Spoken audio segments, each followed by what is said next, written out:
ప్రస్తుతం మనం ప్రజావాణి దగ్గర ఉన్నాము. అయితే ఏదైతే మంగళవారం కావచ్చు, శుక్రవారం కావచ్చు జరిగేటటువంటి ప్రజావాణిలో మరి బాధితులు ఎవరైతే ఉన్నారో దానికి సంబంధించిన ఇక్కడ ప్రజావాణిలో అర్జీలు పెట్టుకోవడం జరిగింది. మనతో పాటు కొంతమంది ప్రజలు ఉన్నారు. వారితో మాట్లాడి మరిన్ని విషయాలు తెలుసుకునే ప్రయత్నం చేద్దాం. ఎక్కడి నుంచి అన్న మీ పేరు?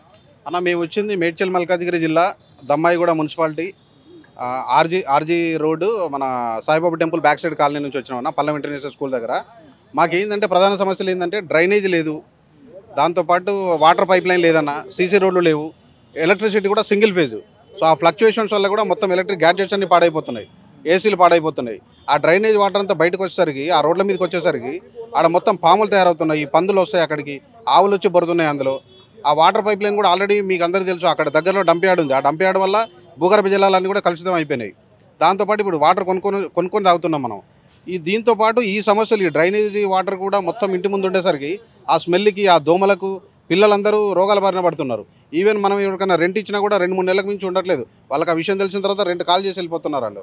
దాంతోపాటు ఏంటంటే మనకు మా గల్లీలో ఈ మన ఆర్జీ రోడ్లో మొత్తం హెవీ వెహికల్స్ ఉంటుంటాయి, డప్ యార్డ్ వెహికల్స్.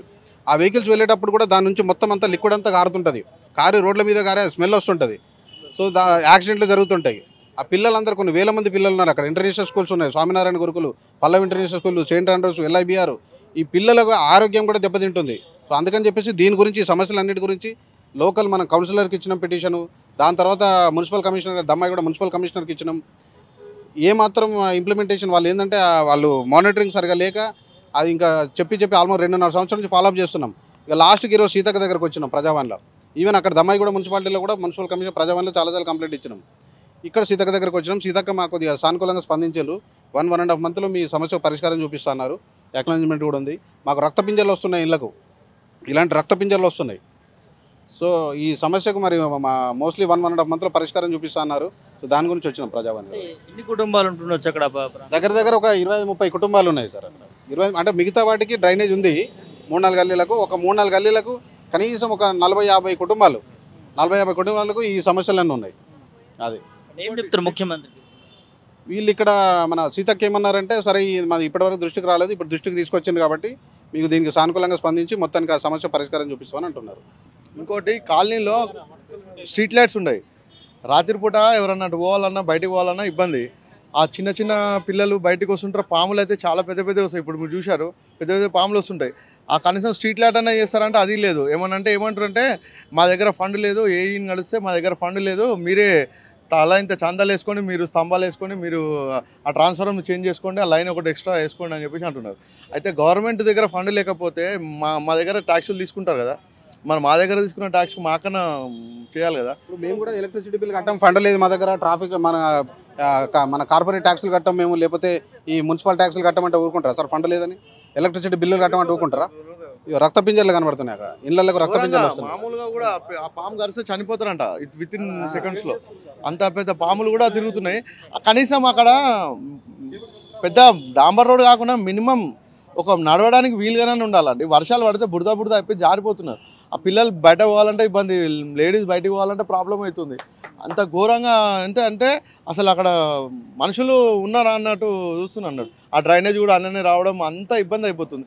ఆ లోకల్గా కౌన్సిలర్కి ఎన్నిసార్లు చెప్పినా కూడా రెస్పాన్స్ లేదు. ఏమన్నా అంటే మా దగ్గర ఫండ్ లేదు, నేను చెయ్యను అన్నట్టు ధోరణి. సరే మున్సిపల్ సార్ దగ్గర పోతే మున్సిపల్ కమిషనర్ కూడా అదే, ప్రభుత్వం దగ్గర ఫండ్ లేకపోతే ప్రజల పరిస్థితి మరి అది చెప్పాలి సార్. ఇక అది ప్రభుత్వం ఇప్పుడు ప్రజల దగ్గర ట్యాక్సుల రూపంలో తీసుకుంటున్నారు, మరి ప్రజలకు సేవ చేయకుండా మరి ఆ ట్యాక్స్ రూపంలో తీసుకున్న అమౌంట్ ఏం చేస్తున్నారు? ఆ కాలనీలకు సంబంధించి డెవలప్మెంట్ చేయాలి. ఒక్కరోజు కాదు, 2 రోజులు కాదు, సంవత్సరాల తరబడి అక్కడే ఉంటున్నాం. ఆ డంపింగ్ యార్డ్ నుంచే ఇబ్బంది పడుతున్నాం, చాలా నానా యాతన. గ్రౌండ్ వాటర్ మొత్తం ఖరాబ్ అయిపోయింది. మళ్ళా వర్షాలు పడితే ఘోరంగా స్మెల్. మళ్ళీ లారీలు అయితే ఒక దగ్గర ఒక 500-600 లారీ రెగ్యులర్గా తిరుగుతాయి. దాంట్లో ఆ స్మెల్, మళ్ళీ దాంట్లో నుంచి వచ్చే లిక్విడ్ అంతా రోడ్డు మీద పడిపోతుంది. చిన్న వర్షం పడిందంటే మొత్తం స్కిట్ అయిపోతాయి బండ్లు. ఇక మహిళలు బండి మీద వచ్చినా పడిపోతారు, చిన్నపిల్లలు ఎవరైనా ఇట్లా పిల్లలు నడుస్తుంటే కూడా జారి పడిపోతారు అన్న, అంత లిక్విడ్ పడుతుంది. దాన్ని కూడా సరిగా చూడమంటే అది పట్టించుకోలే. సరే పోనీ కనీసం మా కాలనీలోనే రోడ్లు, కనీసం డ్రైనేజ్ వ్యవస్థ మేము ఎక్కువ అడగట్లేదండి. జస్ట్ ఒక డ్రైనేజ్, ఒక వాటర్ ఫెసిలిటీ, ఒక చిన్న road, minimum basic infrastructure government చేయాల్సిన బేసిక్ ఇన్ఫ్రాస్ట్రక్చర్ సార్. రోడ్లు వేయడాలు, డ్రైనేజు, పైప్ లైను, ఎలక్ట్రిసిటీ, ఇవి మినిమం కదా. గవర్నమెంట్ ఫండ్ లేదంటారు, మేము కూడా ఫండ్ లేదని చెప్పేసి ఎలక్ట్రిసిటీ బిల్లులు కట్టాం, మేము మున్సిపాలిటీ బిల్లులు కట్టమంటే ఊరుకుంటారా? ఏమో 1,50,000 కోట్లు పెట్టి మూసి సుందరీకరణ చేస్తారు. 1,50,000 కోట్లలో మాకు 1,00,000 అయితే మాకు ఇవ్వమనండి ఫస్ట్. 50,000 కోట్లు 1,50,000 కోట్లు పక్కన 1,00,000 రూపాయలు పెడితే 1,00,000 పెడితే మా కాలనీ సమస్యలు తీరుతాయి. అదే తీర్చమనండి. ఇన్ని నెలల నుంచి ఎంతమందికి పిటిషన్లు ఇచ్చుడు తప్పితే మాకు ఏం అక్కడ సమస్య పరిష్కారం దొరకలేదు. తిరుగుతూనే ఉన్నాం మేము. అది